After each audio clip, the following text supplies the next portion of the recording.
میرے ساتھ دعا پڑھ لیجئے۔ نویت سنت الاعتکاف۔ الحمد للہ رب العالمین والصلاة والسلام علی نبیہ الکریم، اما بعد، قال اللہ تعالی فی القرآن المجید والفرقان الحمید، اعوذ باللہ من الشیطان الرجیم، بسم اللہ الرحمن الرحیم۔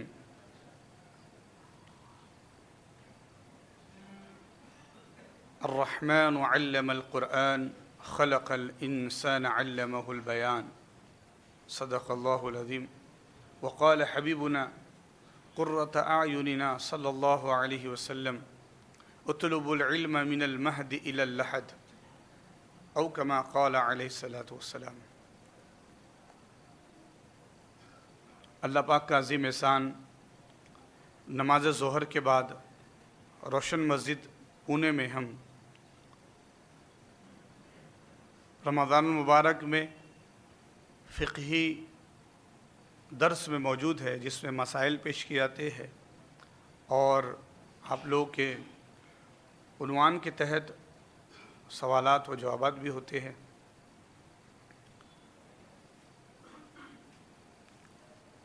عقائد کا بیان جاری تھا، تو عقائد میں قیامت اور علامات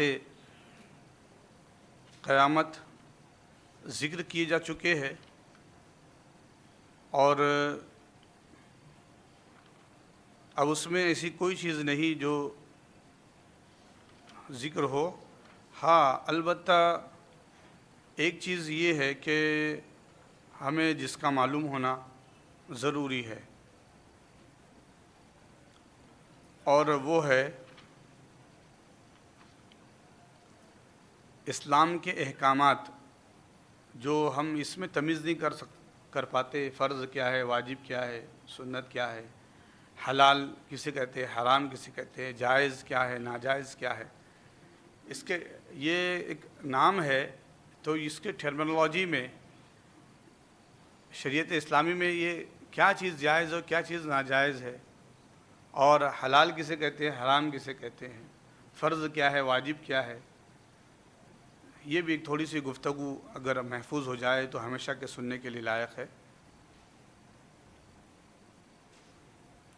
تو اسلام کے احکام جو بندوں کے اعمال و افعال سے متعلق ہے، وہ یہ ہے: فرض، واجب، سنت، مستحب، حلال، حرام، مکروہ، مباح۔ اب یہ چیزیں ہیں، اب اس میں کون سی چیز کیسی ہے، وہ فقہی تناظر میں ہم اسے دیکھیں گے۔ فرض کی دو قسمیں ہیں، ایک فرض عین، وہ جس کا کرنا ہر فرد مسلمان پر ضروری ہے، فرض عین۔ اب یہ کیا ہے فرض عین؟ جو دو قسموں میں سے پہلی قسم ہے، جو عین ضروری ہے، 5 وقتہ نماز ضروری ہے، روزہ ضروری ہے، اور فرض کفایہ وہ ہے جس کا کرنا ہر ایک پر ضروری نہیں، بلکہ بعض لوگوں کے کرنے سے دوسروں کے ذمے سے ادا ہو جائیں گا، اور نہ کرنے سے سب پر وبال رہے گا، جیسے نماز جنازہ۔ تو نماز جنازہ بھی یہ فرض ہے، لیکن فرض کفایہ ہے۔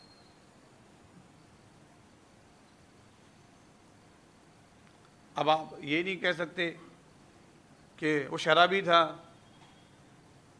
تو اس کی نماز جنازہ نہیں پڑھی جائیں گی، نہیں، وہ مسلمان تھا، اس کی تدفین ہوگی، تکفین ہوگی اس کی۔ فاحشہ عورت تھی، طوائفہ تھی، یہ تھی، وہ تھی، وہ سب کچھ ہے، اس کے اعمال اس کے ساتھ، لیکن اب بحیثیت مسلمان امتی انتقال ہونے پر اب اس کو غسل دینا ہے، اب اس کی تکفین کرنا ہے، اب اس کی تدفین کرنا ہے۔ اور اگر کوئی اس کو دفن نہیں کرے گا، کوئی اس کو غسل نہیں دے گا، سب گنہگار ہوں گے۔ تو یہ فرض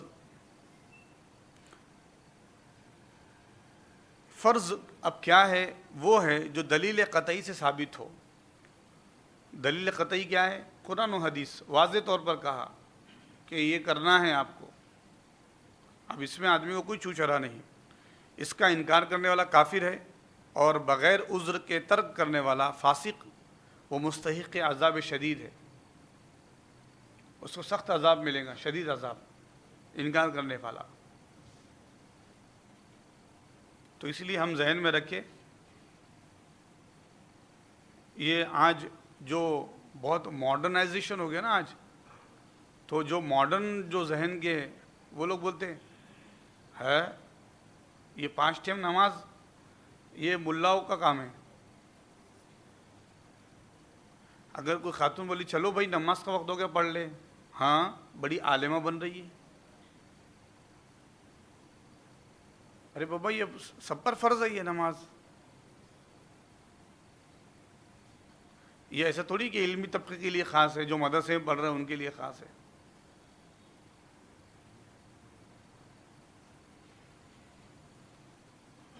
کوئی اگر یہ کہے مجھ پہ تو نماز فرض نہیں ہے، تو وہ دیکھ لے اب اس تناظر میں، اس زاویے میں دیکھ لیے وہ کہاں فٹ ہوتا ہے۔ اس نے انکار کر دیا، کلمہ پڑھ لے وہ۔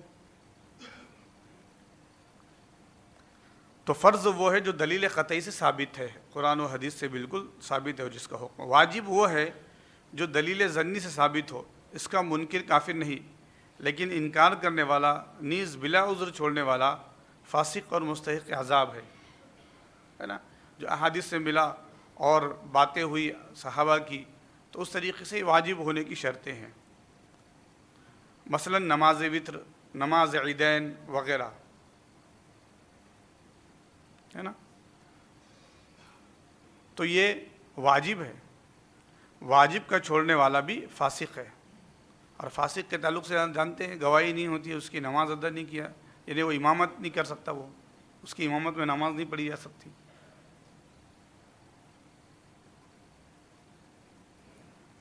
تو پہلا فرض ہو گیا جو قرآن سے ثابت ہے، بالکل قرآن سے دلیل قطعی ہے۔ واجب جو حدیث سے بالکل ثابت ہو گئی۔ سنت وہ مبارک فعل جس کو رسول کریم صلی اللہ علیہ وسلم نے کیا ہو، اس کا کرنے والا ثواب پائیں گا، اور بلا عذر چھوڑنے اور ترک کی عادت کرنے والا مستحق عتاب و گناہ گار ہے، اس کے اوپر عذاب ہوگا۔ جو رسول اللہ سے ثابت ہے، اب کیا ثابت ہے اللہ کے رسول سے؟ بیٹھ کر پانی پینا، کروٹ پر لیٹنا، پہلے پہنتے وقت سیدھے آستین میں ہاتھ ڈالنا، پھر الٹے آستین میں ہاتھ ڈالنا،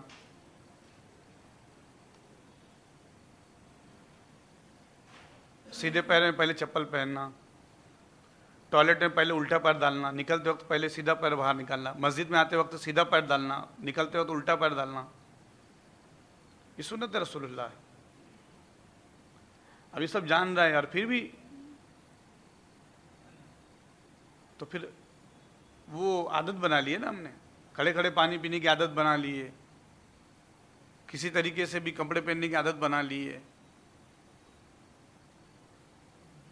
تو وہ بندہ پھر غلام مصطفیٰ کا ہوا، امتی رسول کا ہوا،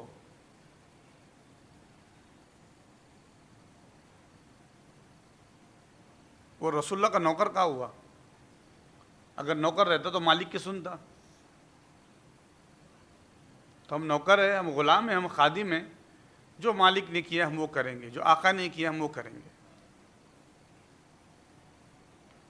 مستحب وہ ہے جس سے کرنے پر ثواب ہو لیکن نہ کرنے پر کوئی عذاب نہیں، اس کو نفل بھی کہتے ہیں۔ کرنے پر ثواب ہے، نہ کرنے پر کوئی عذاب نہیں، تو نفل نماز ہے، فاتحہ خوانی ہے، ایسے بہت سارے مستحبات ہیں جس کو کرنے پر ثواب ہے، نہ کرنے پر کوئی گناہ نہیں۔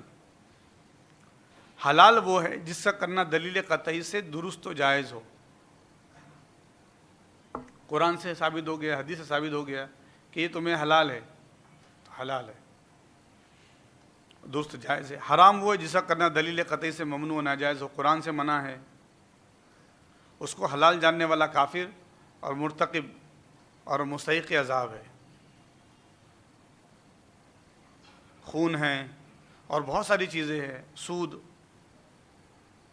رشوت، حرام قرار دیا قرآن نے اس کو.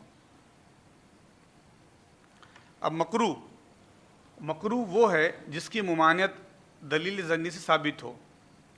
مکروہ کی بھی دو قسمیں، مکروہ میں تحریمی وہ جو حرام سے قریب تر ہو، ہے نا، کوئی چیز مکروہ تحریمی ہے جیسے فقہا کے نزدیک.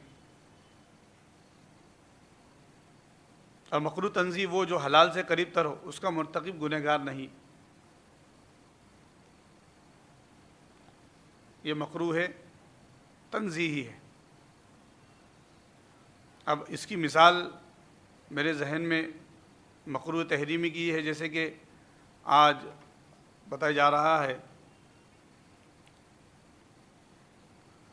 کہ عورتیں آگے مسجد میں نماز پڑھے، لیکن عورتوں کی جماعت جو ہے مکروہ تحریمی کے قریب ہے،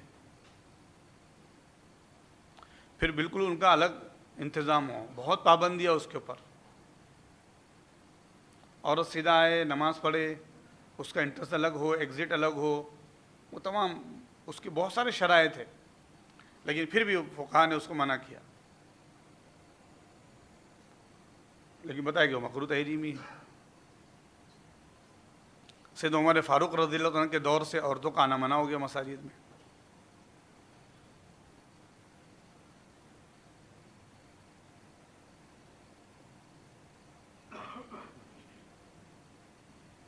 مباح وہ ہے جس کا کرنا نہ کرنا دونوں برابر ہو، یعنی کرنے میں ثواب نہیں اور نہ کرنے میں عذاب نہیں.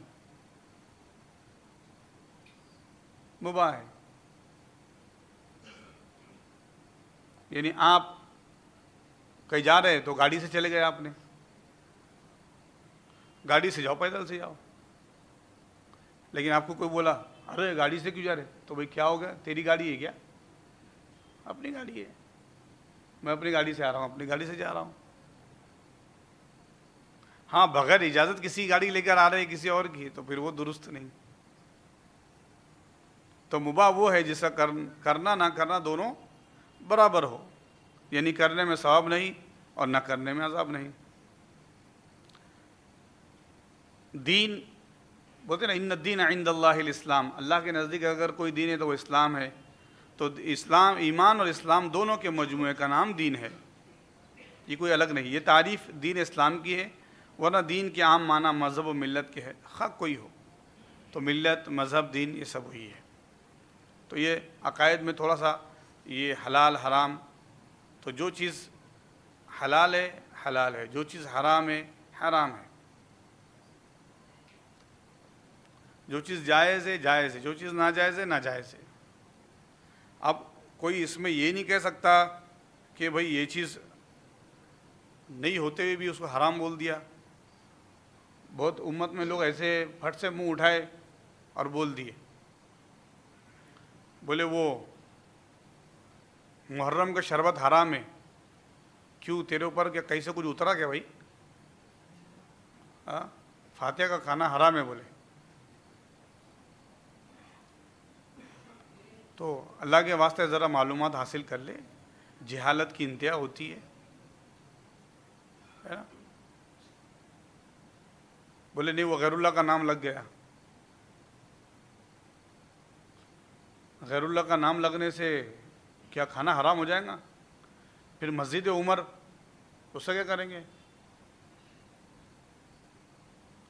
مسجد خلیل،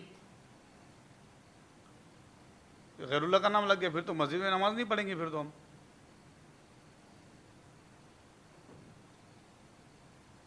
بہت ساری ایسی مساجد ہے، بہت ساری ایسی چیزیں ہے کیا نہیں؟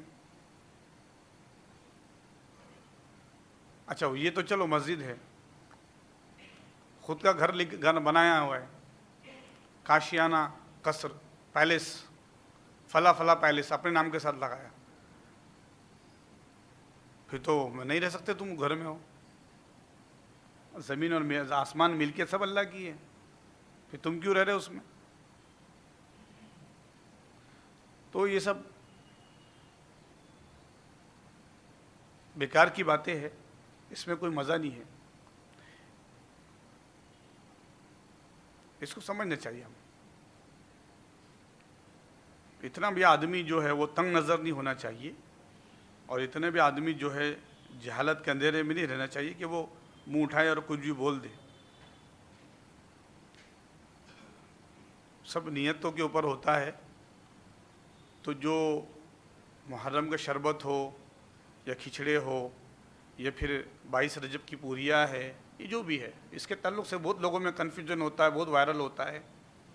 یہ ایصال ثواب کا ذریعہ ہے، اس میں کچھ نہیں. سعد بن ابی وقاص رضی اللہ تعالیٰ عنہ حضور کی بارگاہ میں حاضر ہوئے، یا رسول اللہ، والدہ کا انتقال ہوا ہے، ان کے ایصال ثواب کے لیے کچھ کرنا چاہتا ہوں. حضور نے فرمایا مسجد بنوا دو، کچھ خیرات کر دو، کنواں کھدوا دو. انہوں نے کنواں کھدوا دیا. یہ کنواں تھا ان کے قبضے میں. کہا یہ میں اپنے ماں کے لیے ایصال ثواب کے لیے امت کے لیے دیتا ہوں. حضور اکرم اس کنویں پہ گئے، دعا کی کہ اللہ جب تک لوگ اس سے پیتے رہیں گے ان کی سعد کی ماں کو ثواب ملتا رہے گا.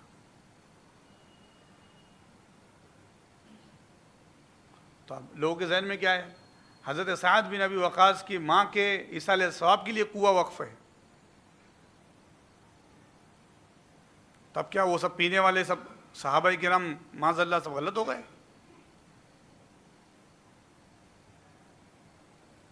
حضرت جابر کے گھر اللہ کے رسول صلی اللہ علیہ وسلم دعوت کی لے گئے. انہوں نے چند لوگوں کو بلایا تھا. حضور نے فرمایا خندق میں جتنے سب آ جاؤ. پریشان ہو گئے سب. حضور اکرم نے فرمایا جابر پریشان مت ہو، کھانا کہاں ہے؟ حدیث میں آتا ہے جو اللہ نے چاہا مصطفیٰ نے پڑھا، اور فرمایا جابر دیتے رہنا، برتن میں جھانکنا نہیں. وہ 7 سے 8 یا 10 لوگوں کا کھانا تھا. پورے خندق میں جتنے صحابہ خندق کھود رہے تھے مدینے میں، وہ سب نے کھائے، پیٹ بھرے، اور پھر برتن میں کھانا ویسے ہی ہے. حضرت ام سلیم کے گھر گئے، اللہ کے رسول صلی اللہ علیہ وسلم نے فرمایا کیا ہے؟ تو فرمایا رسول اللہ گھی ہے، روٹی ہے. حدیث میں آتا ہے اللہ کے رسول خود اس گھی اور روٹی کو ملیدے کی طرح بنائے، اور جو پڑھنا تھا پڑھا آقا نے، اور فرمایا اسے سب کو کھلاؤ. کئی ڈھیروں صحابہ نے کھائے اسے.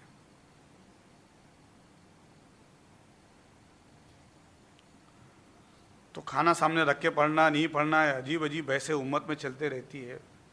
قوم کہاں جا رہی ہے، ملت کہاں جا رہی ہے، اور یہ ہمارے جوان اور یہ طبقہ پورا اسی میں لگا ہوا ہے. کھانے کے سامنے پڑھنا کیا؟ ارے گھر میں دسترخوان پہ جب تک آتا نہیں جب تک تو پڑھتا نہیں. تو بغیر پڑھے کھائیں گا نہیں، اور خالی دسترخوان پہ کوئی پڑھتا نہیں. بولے کہاں ہے، لاؤ تو پڑھتا.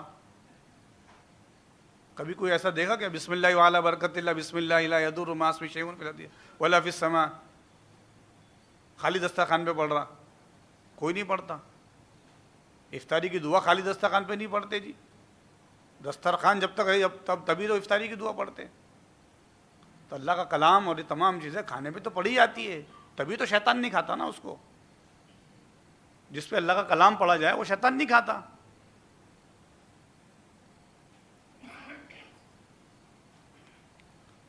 تو یہ ہماری سمجھ کا پھیر ہے، سمجھنا چاہیے. اللہ امت کو نیک توفیق عطا فرمائے اور سب کو اتحاد نصیب فرمائے.